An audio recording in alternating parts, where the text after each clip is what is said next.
ਇਸ ਜਹਾਨ ਤੋਂ ਚੱਲਿਆ ਜੇ ਦਾਣਾ ਪਾਣੀ ਨਖੁੱਟੜਾ ਉਮਰ ਸੇਤੀ ਭਾਈਆਂ ਬਾਜ ਅਕੇਲੜਾ ਚੱਲਿਆ ਜੇ ਘਰ ਰੋਮ ਦੀ ਨਾਰਦਾਰ ਬਸਕਾ ਉੱਥੇ ਚਾਰਾ ਨਾ ਕਿਸੇ ਦਾ ਚੱਲਿਆ ਜੇ ਆਂਦਾ ਛੱਡ ਕੇ ਮਹਿਲ ਤੇ ਮਾੜੀਆਂ ਨੂੰ ਬੰਦਿਆ ਜਾ ਤੂੰ ਜੰਗਲ ਮੱਲਿਆ ਜੀਮ ਜੋੜ ਕੇ ਹੱਥ ਦਵਾ ਮੰਗੋ ਪੁੱਤਰ ਮਰਨ ਬੁੱਢਿਆਂ ਮਾਪਿਆਂ ਦੇ ਛੋਟੀ ਨਾਰ ਦਾ ਮਰੇ ਨਾ ਖੌਂਸ ਰੱਬਾ ਜਿੰਦ ਪੈ ਜਾਂਦੀ ਵਿੱਚ ਸਿਆਪਿਆਂ ਦੇ ਬੂਟਾ ਪਾਲ ਪਲੋਸ ਤਿਆਰ ਕੀਤਾ ਕਲੀ ਟੁੱਟ ਪੈਂਦੀ ਵਿੱਚ ਛਾਪਿਆਂ ਦੇ ਨੱਥ ਨੱਕ ਸੁਹਾਗ ਦੀ ਡਿੱਗ ਪੈਂਦੀ ਧੀ ਜਾ ਪੈਂਦੀ ਬੂਹੇ ਮਾਪਿਆਂ ਦੇ। ਮੌਲਵੀ ਤੂੰ ਸੁਣਾ ਦੇ। ਹੋਰ ਬਾਬਾ ਜੀ ਹੋਰ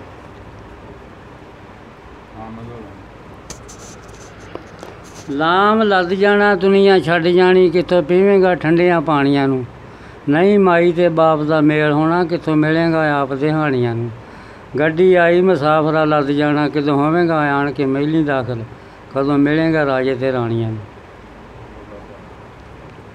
ਇਹ ਕੀ ਕਿੱਦੇ ਸ਼ੇਰ ਆ ਤੁਹਾਡੀ ਸਮਝ ਨਹੀਂ ਆਉਂਦੇ।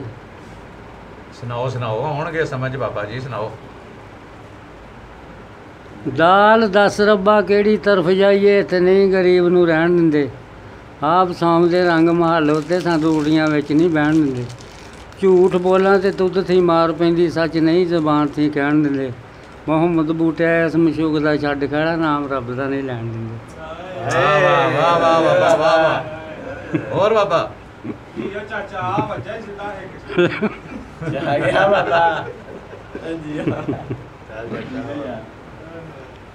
ਰੇ ਰੰਗ ਮਹੱਲ ਉੱਤੇ ਚੜ੍ਹ ਰਾਣੀ ਰੋ ਰੋ ਆਖਦੀ ਪੂਰਨਾ ਲੁੱਟ ਗਿਆ ਬਸ ਪਲ ਬੈਠਾ ਨਾ ਮੇਢੜੀ ਛੇਜ ਉੱਤੇ ਗੂੜੇ ਲਾਲਚ ਲਾ ਕੇ ਲੁੱਟ ਗਿਆ ਬਾਗ ਹਿਰਸ ਦਾ ਪੱਕ ਤਿਆਰ ਹੋਇਆ ਹਾਥੀ ਲਾ ਕੇ ਬੂਟੀਆਂ ਪੁੱਟ ਗਿਆ ਕਾਦਰੀ ਆਰਮੀਆਂ ਵਿਰਿਓ ਮਾਰ ਕਾਨੀ ਸੱਸੀ ਵਾਂਗ ਕਰਲਾਂਦੀ ਨੇ ਸਿੱਟ ਗਿਆ। ਨਹੀਂ ਸੰਗ ਬਸ।